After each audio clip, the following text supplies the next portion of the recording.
North versus south का division का वो करना शुरू कर दिया कि द साउथ करके कार्ति चिदम्बरम ट्वीट कर रहे हैं हम ज़्यादा स्मार्ट हैं, हम ज़्यादा इम्पोर्टेंट वोटर्स हैं। दरअसल देखा जाए तो राहुल गांधी का एजेंडा जो है उसको आगे बढ़ा रहे हैं। भारत जोड़ो यात्रा पॉलिटिकल स्ट्रेटजी है और नॉर्थ साउथ डिवाइड उस पॉलिटिकल स्ट्रेटजी को अचीव करने का एक तरीका है। मंदिर क्यों जाते हैं? साउथ के लोग ज़्यादा साइंटिफिक टेम्पर वाले हैं, साउथ के लोग ज़्यादा पढ़े लिखे हैं, साउथ में ज़्यादा आज़ादी है, साउथ में महिलाओं को ज़्यादा इज्जत मिलती है, नॉर्थ में नहीं मिलती है। तो ये अलग अलग बातें बोल करके ये नॉर्थ साउथ डिवाइड को वो इम्प्लीमेंट करते रहते हैं अपने हिसाब से।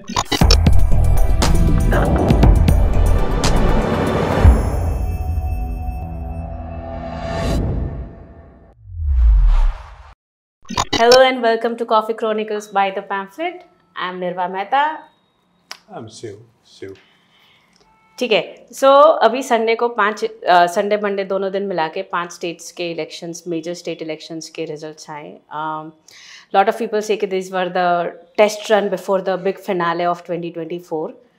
5 में से 3 स्टेट्स में बीजेपी वन। उसमें से 2 स्टेट्स सुबह तक कांग्रेस के स्टेट थे, राजस्थान और छत्तीसगढ़, और दिन में बीजेपी वन 2 स्टेट्स, और मध्य प्रदेश में they manage to retain it. Telangana on the other hand, Congress won the state. BJP on its part also manage to make decent inroads in Telangana. I think after Karnataka का जो मेजर लॉस रहा recent elections में, उसके बाद BJP के लिए थोड़ा important था to have some foothold in one of the southern Indian states, right. पर जैसे ही ये रिजल्ट सामने आने लगे ना कि कांग्रेस हार रही है जो 2 स्टेट्स में वो जीती थी 5 साल पहले, एंड इनफैक्ट 2018 में तो वो मध्य प्रदेश भी जीती हुई थी, बट सोशल मीडिया पे और बहुत सारी जगहों पे कांग्रेस के सपोर्टर्स और कांग्रेस लीडर्स उन्होंने सडनली नॉर्थ वर्सेस साउथ का डिवीजन का वो करना शुरू कर दिया कि द साउथ करके कार्ति चिदम्बरम ट्वीट कर रहे हैं। सम ऑफ द जाइव्स वर कि हिंदी हार्टलैंड में लो IQ है, हाई फर्टिलिटी रेट है, इसीलिए वहाँ पे हिंदुत्व जीता, उनमें टॉलरेंस कम है, हम ज़्यादा स्मार्ट है, हम ज़्यादा इम्पोर्टेंट वोटर्स हैं। तो ये जो और सडनली फिर DMK के लीडर भी बोलते हैं कि MP बोलते हैं पार्लियामेंट में कि gaumutra jibe comes into the play. Gaumutra is also one of the jibes used by the Pulwama terrorist कि तो in a way it is the language of the terrorist and MPs using. तो ये entire गौमूत्र जाइब, cow belt and north south divide, आप how do you see it?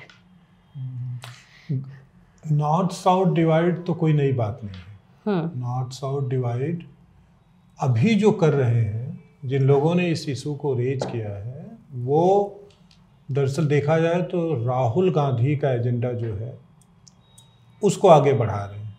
जैसे अगर पिछले 4-5 सालों में देखा जाए तो नॉर्थ साउथ डिवाइड की बात करना, अलग अलग आर्ग्यूमेंट दे करके, अलग अलग बातें बोल करके, ये मेन स्ट्रीम में अगर किसी पॉलिटिशियन ने सबसे ज़्यादा किया है तो राहुल गांधी ने किया है। बट राहुल गांधी तो भैया भारत जोड़ो यात्रा निकालने निकले थे कि हम यूनिफाई करेंगे, तो ये भारत जोड़ो से भारत तोड़ो कहाँ से वो आ गया? नहीं, वो साइकिल में नहीं, मतलब नॉर्थ भारत जोड़ो यात्रा पॉलिटिकल स्ट्रेटजी है और नॉर्थ साउथ डिवाइड उस पॉलिटिकल स्ट्रेटजी को अचीव करने का एक तरीका है।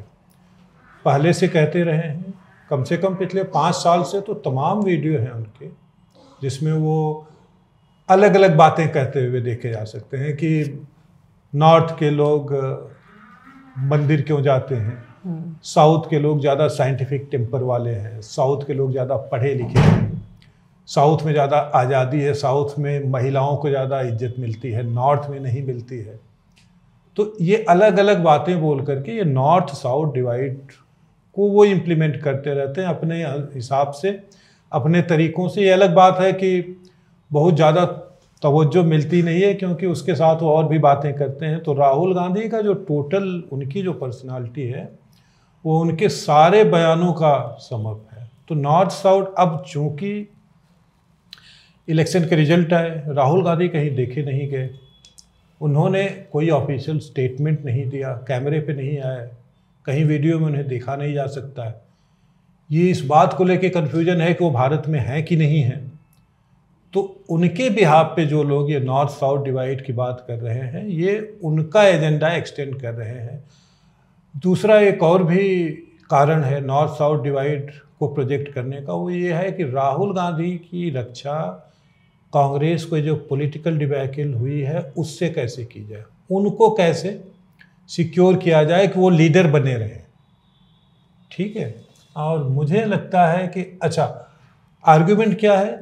आर्गुमेंट अगर ये है कि साउथ वाले ज़्यादा पढ़े लिखे हैं, उनके अंदर ज़्यादा क्षमता है ये डिटरमाइन करने का कि हमें कौन सी पॉलिटिकल लीडरशिप के साथ जाना है, तो कर्नाटक में तो बीजेपी के सबसे ज़्यादा एमपी हैं। तो क्या ये मान लिया जाए कि कर्नाटक वाले पढ़े लिखे नहीं हैं? ये एक आर्गुमेंट तो ये भी आएगा ना कि कर्नाटक वाले क्या पढ़े लिखे नहीं हैं? उन्होंने 2019 के लोकसभा चुनाव में, जब भाजपा के इतने एमपी, उसके पहले भाजपा की सरकार भी थी वहाँ पे, तो Bhajpa as a political player south के हिसाब से देखा जाए तो मेरे ख्याल से 2006-07 से है। तो ऐसा नहीं है, ये एक आर्ग्यूमेंट है राहुल गांधी की पॉलिटिकल लीडरशिप को सिक्योर करने का।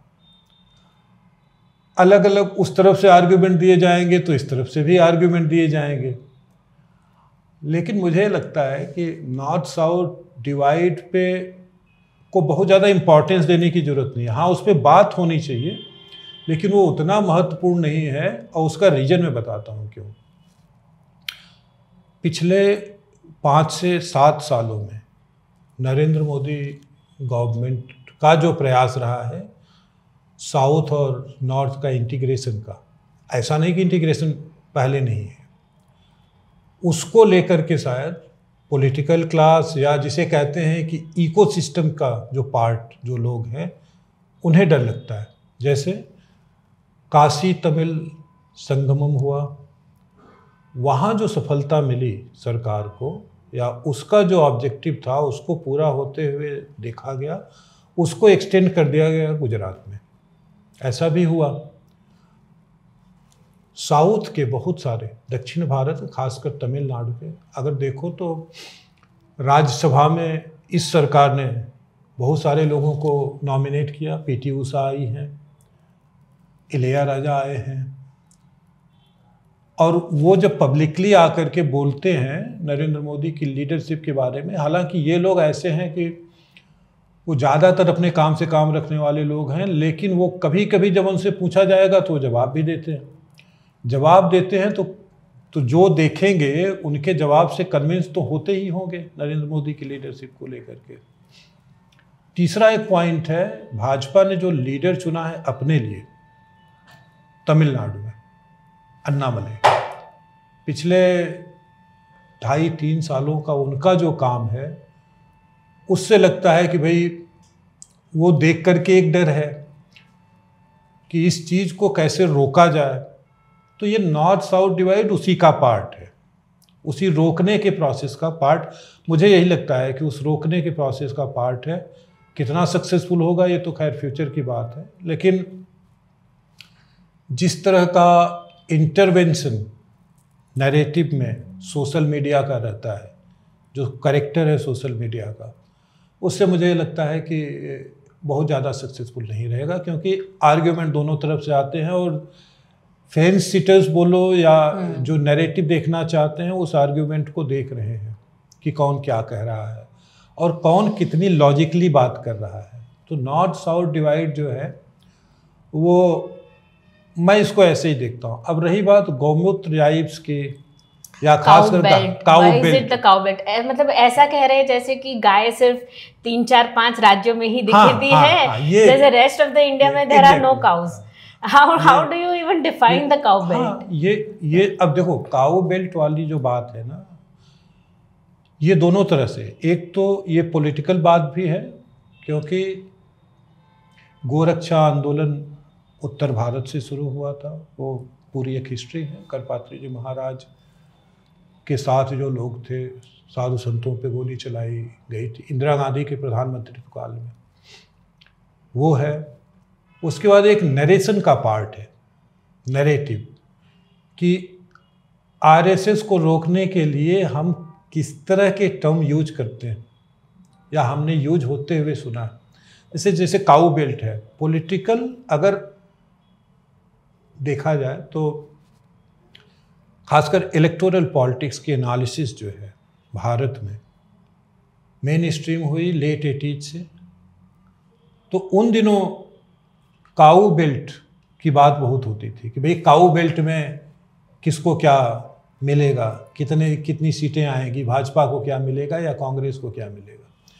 तो काऊ बेल्ट जो है वो वहाँ से यूज हुआ। लेकिन इस टर्म की प्रॉब्लम क्या है, इसकी प्रॉब्लम सोचो। प्रॉब्लम ये है, ऐसा तो है नहीं कि गाय केवल उत्तर भारत में पाई जाती है, या हिंदू जो रीति रिवाज है, धार्मिक जो बातें हैं या सांस्कृतिक जो बातें हैं, उसमें गायों को जो इम्पोर्टेंस केवल नॉर्थ इंडिया में मिलता है ऐसा तो है नहीं, साउथ इंडिया में मिलता है। इनफैक्ट अगर देखा जाए नॉर्थ ईस्ट में, contrary to what people think, north east में अगर देखो तो आसाम, अरुणाचल, उन सब जगहों पे फिजिकल प्रेजेंस जो है गायों का बहुत ज़्यादा है। हम जब देखते हैं ना हर्ड्स में तो बहुत ज़्यादा है। तो काऊ बेल्ट नैरेटिव का पार्ट है। काऊ बेल्ट कहना या गौमूत्र वाला जाइब जो है वो नैरेटिव का पार्ट है, जो बार बार इस्तेमाल होता है इस प्रयास में कि कहीं स्टिक कर जाए। इट इज इनफैक्ट स्टिक तो कर ही रहा है, लेकिन हार्म उन्हीं को कर रहा है। हाँ, उनको समझ आ रही है या is it a conscious decision to stick with this thing which is harming them? God only knows. But they also talk about the Hindi belt. हाँ, मतलब ये हिंदी स्ट्रिप है, ये क्या है? मतलब अब ये देखो, काऊ बेल्ट जो मैंने कहा ना कि लेट 80s में ये शुरू हुआ, खासकर पॉलिटिकल एनालिसिस में, इलेक्टोरल एनालिसिस के समय, सीटों की संख्या को देख करके। तो तब चूंकि पत्रकारिता जो थी, जर्नलिज्म जो था, उसमें इंग्लिश पत्रकारों को ज़्यादा इज्जत मिलती थी अंग्रेजी बोलने वालों को। और क्योंकि तब पत्रकारिता, बाकी जो एस्पेक्ट्स हैं ना नैरेटिव के, उसमें पत्रकारिता एक बहुत बड़ा देखा जाए तो तरीका था नैरेटिव सेट करने का, और उसमें अंग्रेजी के पत्रकारों की बड़ी मांग थी, बड़ी डिमांड होती थी, क्योंकि अंग्रेजी बोलने वालों को नॉलेजेबल माना जाता था, बुद्धिजीवी माना जाता था। हाँ, तो वो उनकी एक वो था। तो उन्होंने काऊ बेल्ट का बड़ा मतलब बार बार लगातार इस्तेमाल शुरू किया। बाद में जब ये रियलाइजेशन हुआ लोगों को, नैरेटिव वाले, जिनको ऊपर ये जिम्मेदारी थी कि भाई आप ओपिनियन मेकिंग कर सकते हैं, आप नैरेटिव सेट कर सकते हैं, सेट करने के बाद उसे कंट्रोल कर सकते हैं, तो उन्होंने जब ये रियलाइज किया कि नहीं, हिंदी बोलने वालों की पॉपुलेशन बहुत ज़्यादा है और हम पत्रकारिता का अगला जो दशक बोलो या 2-3 दशक बोलो, वो हिंदी बोलने वालों को कैटर करने के लिए हमें लाना पड़ेगा लोगों को इस नैरेटिव वाले पूरे गेम में। तो उन्होंने जो उसके बाद जो लोग आए तो उन्होंने एक शब्द निकाला, एक टर्म निकाला, इसे हिंदी पट्टी कहते हैं। अब या तो ये काऊ बेल्ट का सीधा सीधा शाब्दिक अनुवाद जिसे कह सकते हो कि वर्ड बाय वर्ड उन्होंने, पर ये पट्टी कैसे कह सकते हैं? पट्टी तो देखिए, for example to Gaza strip is a पट्टी। हाँ, आप तो मतलब इतने बड़े बड़े राज्यों को आप पट्टी में गिन रहे हैं। हाँ, तो ये जो हिंदी पट्टी वाला जो हिसाब है, ये अगर देखो तो अब अगर सोचो तो आश्चर्य भी होता है कि पट्टी क्या होता है, क्योंकि हम किसी ज्योग्राफिकल एरिया को पट्टी के नाम पे हम केवल गाजा पट्टी सुनते आ रहे हैं।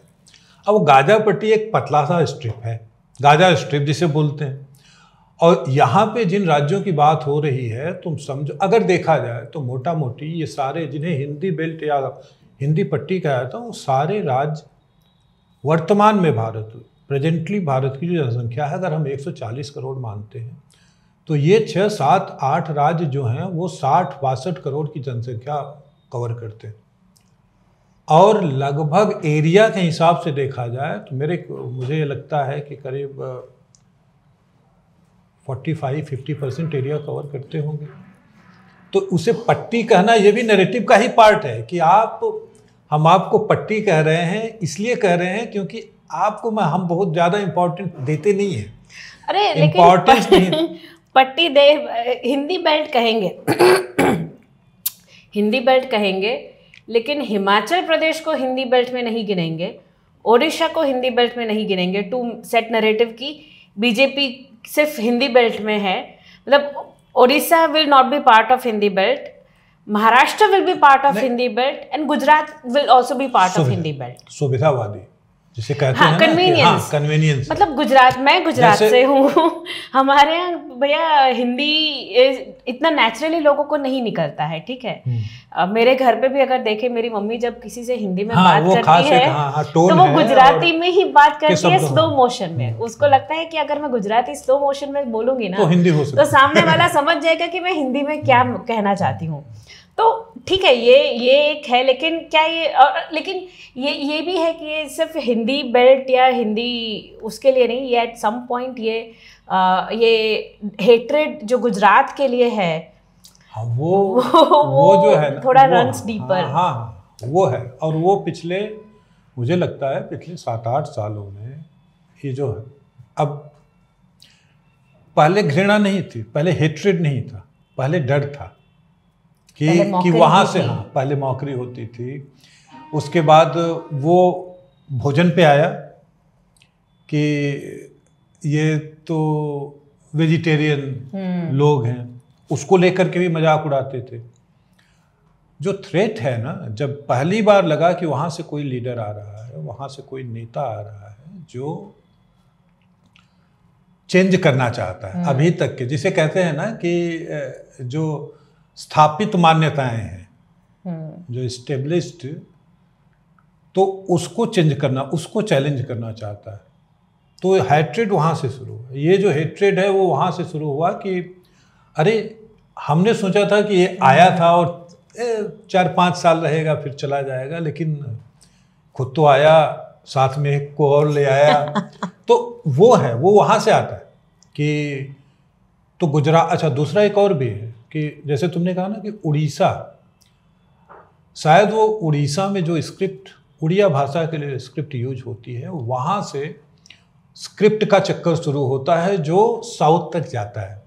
कि स्क्रिप्ट देखा जाए ना तो साउथ इंडियन लैंग्वेजेस की जो स्क्रिप्ट यूज है, उनका आकार जो है वो उड़ीसा से शुरू होता है। ठीक है, तो शायद वो एक रीजन होगा, मैं कंफर्म नहीं हूँ। नहीं, आप काफी बेनिफिट ऑफ डाउट दे रहे हैं कि उनको काफी ज्यादा क्या कहते हैं, क्रेडिट दे रहे हैं कि इतना दिमाग लगाया होगा। हाँ, मतलब नैरेटिव उतना दिमाग का खेल नहीं है। इतना मुझे लगता है कि मुझे इसलिए लगता है कि उड़ीसा को उन्होंने इसलिए, उड़ीसा के बारे में इसलिए क्यों नहीं बोलते, क्योंकि वहाँ एक स्ट्रांग लीडर है, नवीन पटनायक है। नवीन पटनायक के पहले उनके फादर थे विजू पटनायक, अगर देखा जाए तो पैन इंडिया लीडर थे, जिनकी मान्यता भारत भर में थी। और तो वो एक रीज़न हो सकता है कि भाई हम यार उनको डिस्टर्ब नहीं करना चाहते हैं, वो ऐसी जगह बैठे हैं कि कल अगर हम थोड़ी कोशिश करेंगे तो हो सकता है हमारी तरफ आ जाए।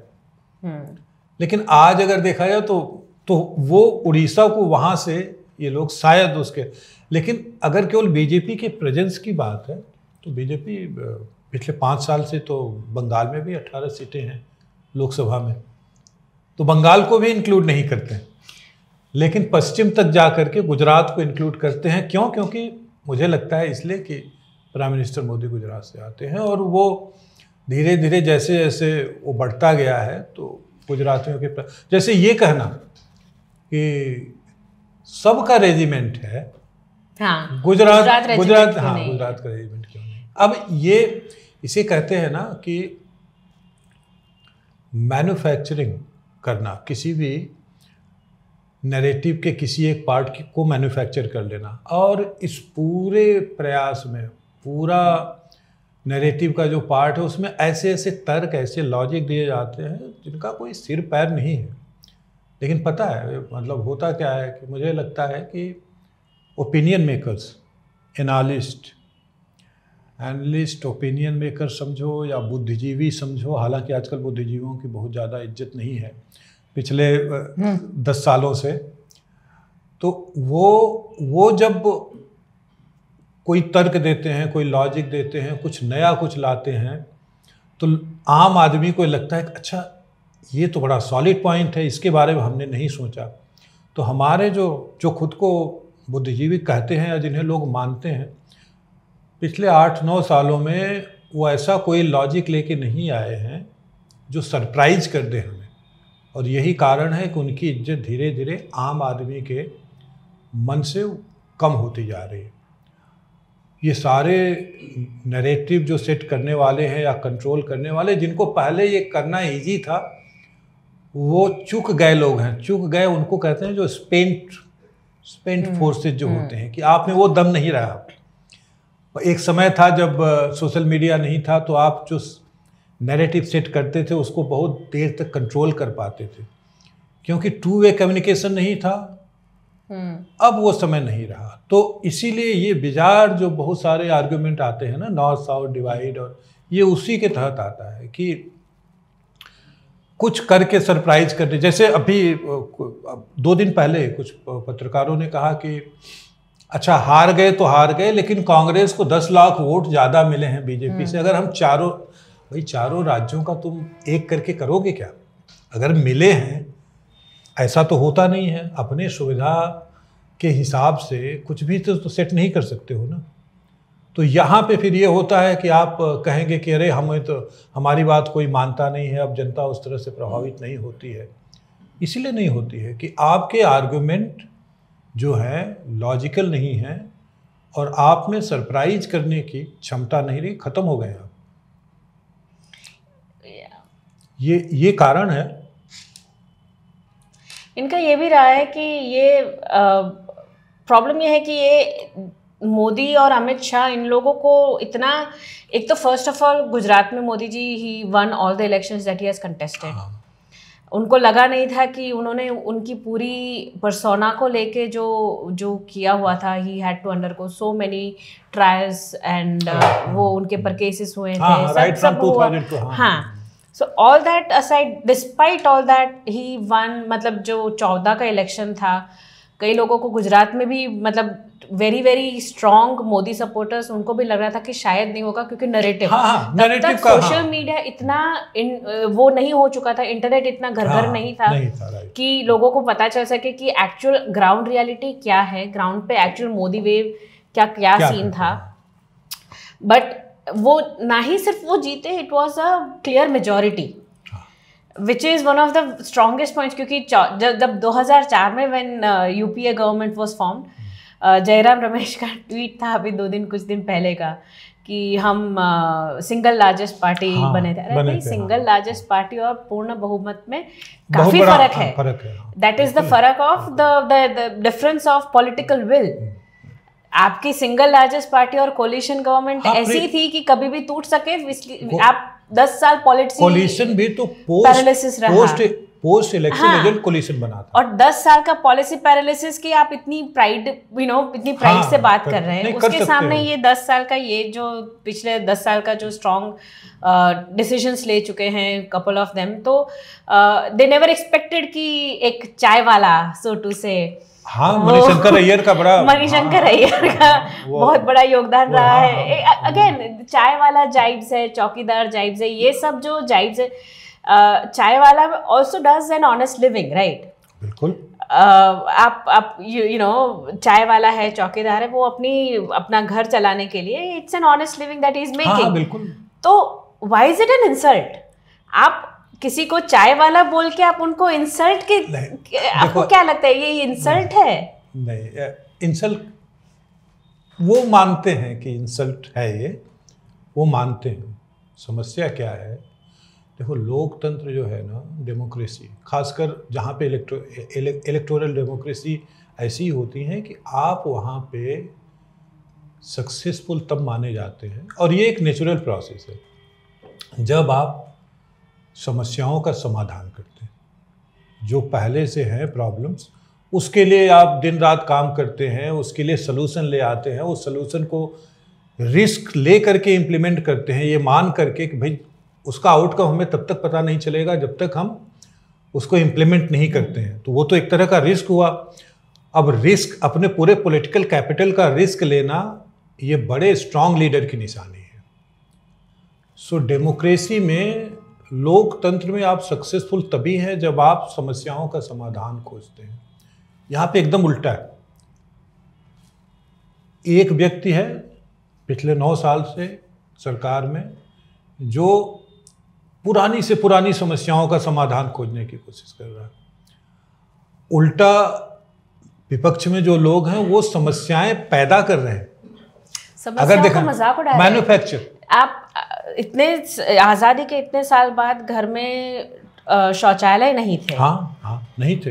अगर if Modi ji is making these toilets, they are mocking it कि हम टॉयलेट बना रहे हैं, तुम्हें शर्म आनी चाहिए। शर्मिंदा होने की जगह इतने सालों से लोग महिलाओं की सुरक्षा, आप you talk about women empowerment एक साइड पे, और दूसरी साइड पे women are not having proper toilets to go to. ये जो फेल्योर है ना, उस पूरे पीरियड में पॉलिटिकल क्लास का जो फेल्योर है, सभी जानते हैं कि कौन सी पार्टी सबसे ज़्यादा सत्ता में रही। ये जो फेल्योर है, इसी को छिपाने के लिए इन्होंने क्या किया है, जो मुझे लगता है कि आपने अपने राजनीति को आउटसोर्स कर दिया है ओपिनियन मेकर्स को, बुद्धिजीवियों को, पत्रकारों को, एडिटर्स को, विदाउट इवन रियलाइजिंग कि पॉलिटिक्स जो है 24/7 का काम है और आप उसको आउटसोर्स नहीं कर सकते। करेक्ट। सो मतलब गैप इसीलिए बड़ा होता जा रहा है, और आप एक जगह खड़े होकर के यही सोच रहे हैं कि हम जीत क्यों नहीं पा रहे हैं। गैप बड़ा कैसे हो रहा है कि जो मैंने कहा कि एक आदमी समस्याओं का समाधान खोज रहा है, खोजने की कोशिश कर रहा है, और एक ग्रुप है जो समस्याएं मैन्युफैक्चर कर। एक तो होता है कि समस्याओं का एक नेचुरल प्रोसेस होता है कि वो पैदा हो गई, लेकिन समस्या अब जैसे यही है, ये नैरेटिव सेट करना कि साउथ और नॉर्थ में एक डिवाइड है, ये समस्या मैन्युफैक्चर करना हुआ। ये अलग बात है कि हर बार आप तमाम एजिटेशन की हिस्ट्री देख लो पिछले 5-6 सालों में, हर नवंबर में किसान आंदोलन शुरू हो जाता है। क्यों, कैसे शुरू हो जाता है? जाटों का आंदोलन हरियाणा में जो हुआ था, उसके ऑडियो क्लिप्स आए थे ना, उससे पता चला था कौन पार्टी है, कौन खड़ी कर रहा है समस्याएं। मतलब आप शर्मिंदा होने के बजाय आप अगर किसी का ये मजाक उड़ा रहे हैं कि अरे ये तो टॉयलेट बनवा रहे हैं, तो ये सीरियस प्रॉब्लम है। ये कोई, और ये बताता है कि आप पॉलिटिकल, आपके ऑब्जेक्टिव्स क्या हैं। एक ही है ऑब्जेक्टिव, एक ही है, आप सब कुछ करना चाहते हैं सत्ता में आने के लिए, समस्याओं का समाधान करने के लिए नहीं आना चाहते, सत्ता में आने के लिए आप आना चाहते हैं। क्योंकि अगर ये फिलॉसफी इस पार्टी की नहीं रही होती, मैं कांग्रेस पार्टी की बात कर रहा हूं, तो आपने 60 साल में, जब तक आप शासन में थे, तो आपने समस्याएं खड़ी की हैं। आपने या तो जो पहले से चली आ रही थी उनका समाधान नहीं किया, लेकिन आपने समस्याएं खड़ी की। जैसे एक पॉपुलर ओपिनियन क्या है, वो ये है कि हिस्ट्री में लिखा जाएगा कि डॉक्टर मनमोहन सिंह ने रिफॉर्म लागू किया, लेकिन हिस्ट्री में ये क्यों नहीं लिखा जाएगा कि उस रिफॉर्म लागू करने तक डॉक्टर मनमोहन सिंह ने पहुंचाया देश को। तो वही सिलेक्टिव है। हाँ, मतलब 91 में वो ठीक है, वो फाइनेंस मिनिस्टर थे, लेकिन जब ये policies, the effect of 91 because of the policies as RBI governor in the 70s। Exactly. तो वो कोई बात नहीं कर रहा है, तब आरबीआई गवर्नर मनमोहन सिंह थे। तो आप इकोनॉमिक एडवाइजर थे सरकारों के, प्लानिंग कमीशन के आपने हेड किया। इनको बहुत फेमसली राजीव गांधी ने bunch of jokers planning commission के लिए इस्तेमाल किया था ना। तो वो है कि हम सिलेक्टिव रहेंगे कि हमको हिस्ट्री कैसे जज करे। डॉक्टर सिंह ने भी कहा था कि आई होप कि हिस्ट्री हमें हाँ। तो वो है कि आप आपकी चाहते तो ये हैं, कर्म आपके वैसे नहीं है। राइट, ये गैप है, ये गैप है। तो वही है कि इनकी चाहत भले ही मोहब्बत की दुकान हो, but at the end of it the actual implication or rather the application of their thing is that dividing the India on regional lines. हाँ बिल्कुल है, completely ऐसे रहा है उसका एक रीजन और भी है। मतलब पिछले 1.5-2 सालों में एक ये ओपिनियन बना है, मतलब बहुत बड़े स्तर पे नहीं बना है लेकिन ये जरूर बना है। दो बातें हुई। एक ये कि कांग्रेस में जो फर्स्ट फैमिली जिसे कहा जाता है, माने गांधी फैमिली, उसमें एक पावर स्ट्रगल चल रहा है, ठीक है। और दूसरा ये कि इसी पे चल करके आगे का कॉन्क्लूजन ये है कि इस पॉलिटिकल फैमिली ने, इनका जो ऑब्जेक्टिव है नॉर्थ और साउथ को डिवाइड करने का, वो ये भी है, ऐसा माना जाता है कि Rajiv Gandhi Congress party of south India head करेंगे और Priyanka Gandhi Congress party of north India head करेंगे, ऐसा माना जाता है। सही है गलत है मुझे नहीं पता, लेकिन ऐसा अच्छा एविडेंस भी जिसको कहते हैं ना कि circumstantial evidence. Rahul Gandhi skip Himachal Pradesh, skip Chhattisgarh, जहाँ पे दया सिंह की सुखू और वाघेल जी दोनों। अच्छा ये नॉर्थ साउथ डिवाइड के पीछे एक और रीजन देखो। इन्होंने अपनी भारत जोड़ो यात्रा में बहुत लंबा समय राजस्थान और मध्य प्रदेश में बिताया, ठीक है। मध्य प्रदेश में क्या रिजल्ट रहा? लैंडस्लाइड। ऐसा मतलब 2003 में हुआ था, उसके बाद नहीं हुआ था। राजस्थान में भी क्या हुआ? सारी कोशिशें करने के बाद भी कांग्रेस नहीं जीत पाई। अच्छा वो भी तब जब गहलोत ने, जिसे कहते हैं हाई कमांड, उनके आदेश या उनके निर्देश या उनकी सलाह मानने से एकदम इनकार कर दिया था। लाइक कैप्टन अमरिंदर सिंह जब थे पंजाब में, तो उन्होंने वो इलेक्शन बोला राहुल गांधी हमारे स्टेट में नहीं आने चाहिए। और अगर अच्छा एविडेंस के हिसाब से देखा जाए तो ये आर्गुमेंट भी दिया जा सकता है कि चूंकि राहुल गांधी हिमाचल नहीं गए इसलिए हिमाचल में कांग्रेस जीती। तो आर्गुमेंट तो कुछ भी हो सकता है, लेकिन ये एक प्रियंका गांधी नॉर्थ इंडिया में कांग्रेस की लीडर रहेंगी और ऐसा माना जाता है। अब ये देखने वाली बात होगी कि इसमें सच कितना है। उसका कारण है, लोग कहते हैं ना कि वोटर, क्योंकि नॉर्थ इंडिया या जिसे हिंदी पट्टी ये लोग कहते हैं, उसका वोटर जानकार नहीं है इसलिए उसने बीजेपी को। मुझे एक बात बताओ, अगर आज कांग्रेस से कह दिया जाए कि आपको उत्तर प्रदेश में 85 सीटों पे अपने उम्मीदवार खड़े करने हैं, मान लो अखिलेश ने कह दिया कि चलो हम नहीं लड़ेंगे, आप पूरी 85 सीटों पे अपने उम्मीदवार, कांग्रेस के पास नेता है 85 कि वो खड़ा कर दे। सो वोटर तो देख रहा है ना कि आपका ऑर्गेनाइजेशन कहाँ पे है, आपके लीडर कैसे हैं, आप हमारी कौन सी समस्याओं का समाधान करेंगे। ये हो सकता है कि ये नॉर्थ लो आईक्यू वाले लोग हैं और साउथ हाई आईक्यू वाले लोग हैं, क्योंकि north India Amethi rejected Rahul Gandhi and south India के वायनाड में राहुल गांधी को एक्सेप्ट किया गया। ये देखो ये जो है ये इंटेलेक्चुअल आर्गुमेंट है, तो ये डिसाइड करेगा कि इंटेलेक्चुअल के सोचने की ताकत कितनी नीचे है ना।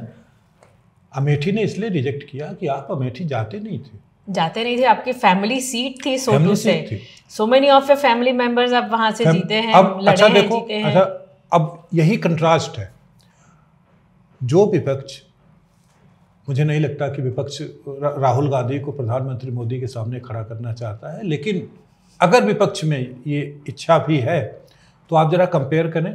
राहुल गांधी की फैमिली सीट थी अमेठी, उनके पिताजी एमपी थे, संजय गांधी थे, सोनिया गांधी भी रही है, सब रहे हैं वहां से, इतने दशकों तक थे।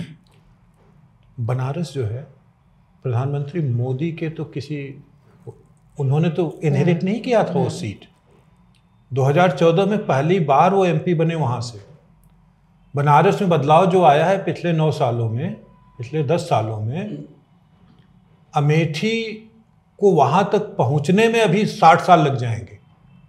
अगर कांग्रेस की गवर्नमेंट होती तो, बीजेपी की है तो शायद पहुंच जाए, उसका एक जो गैप है उसको वो कवर कर ले। लेकिन ये बताता है कि आपकी फैमिली सीट है कि नहीं, आपके अंदर ये इच्छा है कि नहीं कि आप वहाँ अपने कंस्टिट्यूएंसी की जनता की बातें सुनना चाहते हैं, उनकी समस्याओं का समाधान करना चाहते हैं, उनके लिए इंफ्रास्ट्रक्चर।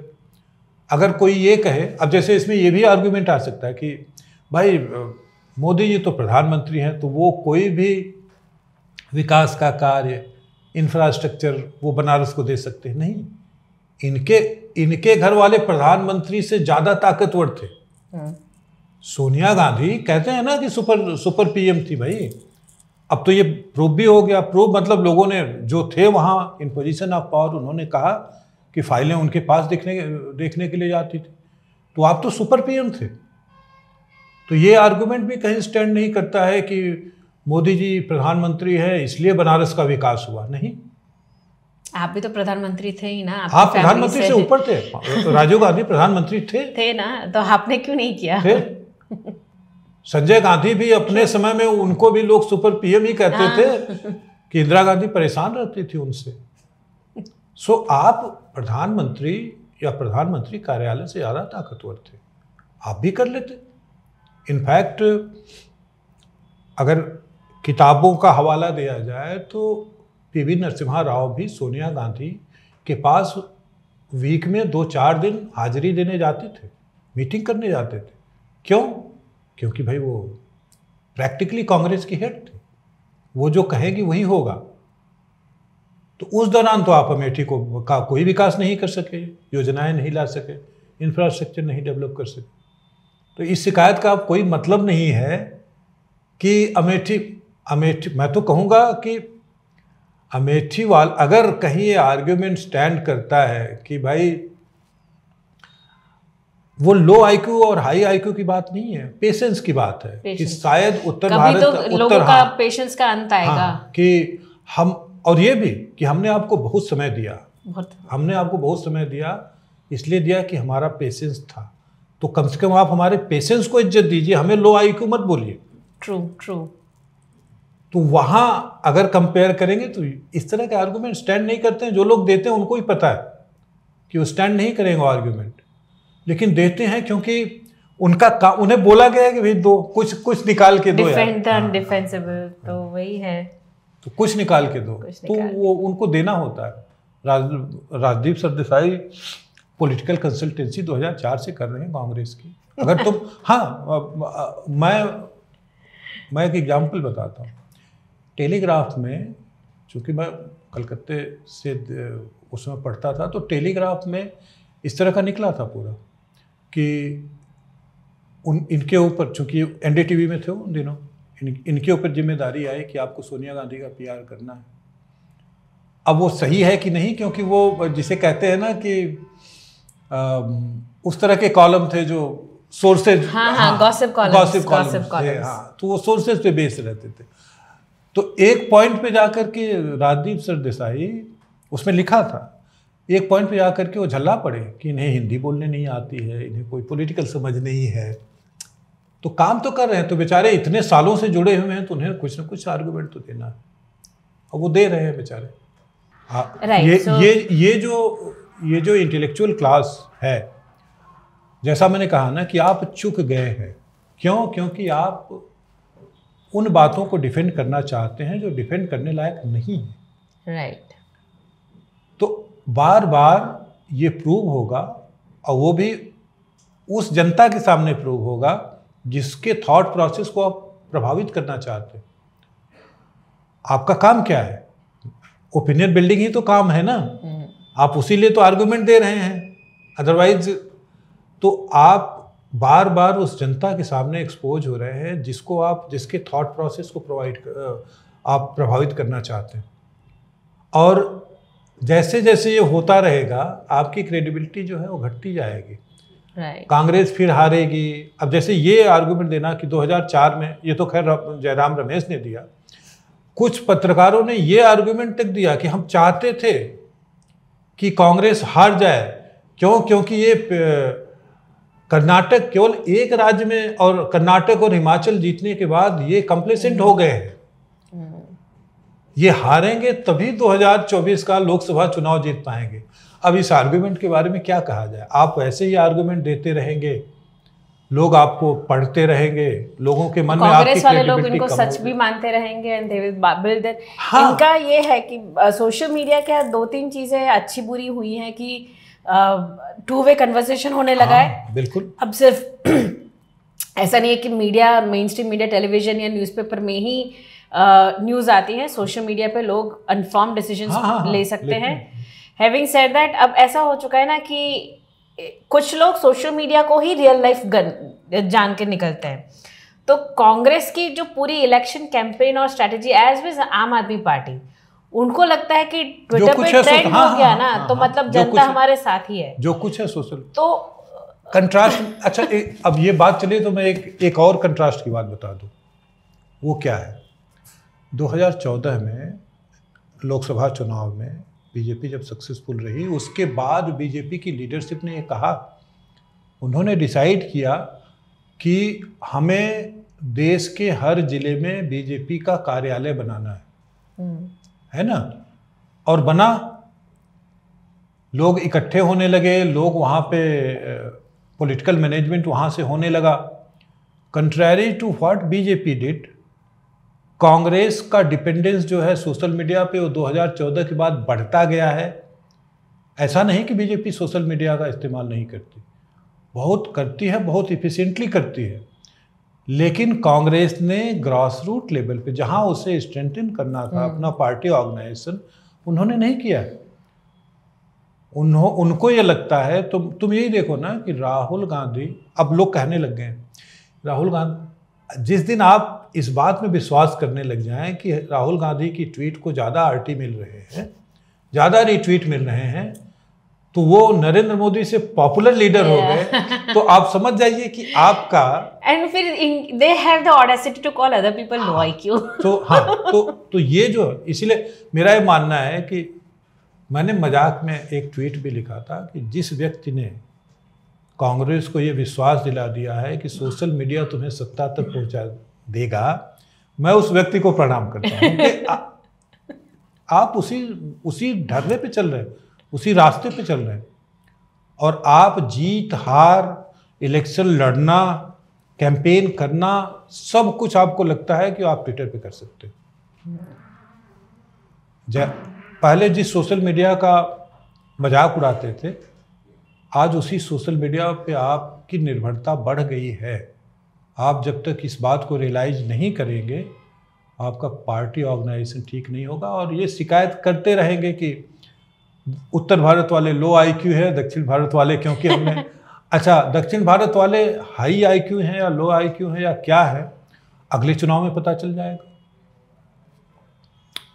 तो इस तरह ये क्षणिक, जो जैसे कहते हैं ना कि इस मोमेंट में मेरे दिमाग में आर्गुमेंट आ गया और इसको तुरंत पोस्ट कर दो, ये उसी से आया है। द इंस्टेंट ग्रेटिफिकेशन की लोगों को रीट्वीट मिलेगी, एंगेजमेंट मिलेगा, ये सब देख। अदरवाइज अगर कोई सोचे थोड़ा सा कि वो क्या कह रहा है, तो वो रुक जाएगा। राइट। क्यों? और वही होगा, फिर वही होगा। याद है वो एक रैली निकाली थी, बेंगलोर में रैली निकली थी, और रामचंद्र गुहा पत्रकार के सामने लगातार उन्होंने कुछ बोला, सब बोल चुके, तो पत्रकार ने पूछा योर नेम सर। तो हमारे इंटेलेक्चुअल उस लेवल पे पहुंच गए हैं कि जहां उन्हें कोई पहचानता नहीं है, लेकिन उन्हें लगता है कि हम पब्लिक ओपिनियन राइट आज भी प्रभावित कर सकते हैं। राइट, बट ठीक है, नॉर्थ साउथ डिवाइड इनका जो आर्गुमेंट है, ये तो इट वोंट वो टेस्ट होता रहेगा, वो टेस्ट होता रहेगा, और बार-बार गलत कुछ महीनों तक तो ये ज्यादा पिकअप पेस करेगा ही। But let's see how things go. Political landscape is just heating up. We have very exciting elections coming up, और अभी तो लोकसभा चुनाव आ रहा है, तो हमारा इस तरह का कन्वर्सेशन जो है फिर से इस पे हम कन्वर्सेशन करेंगे। ठीक है, चलिए, all right, thank you so much for joining us, and we will see you soon.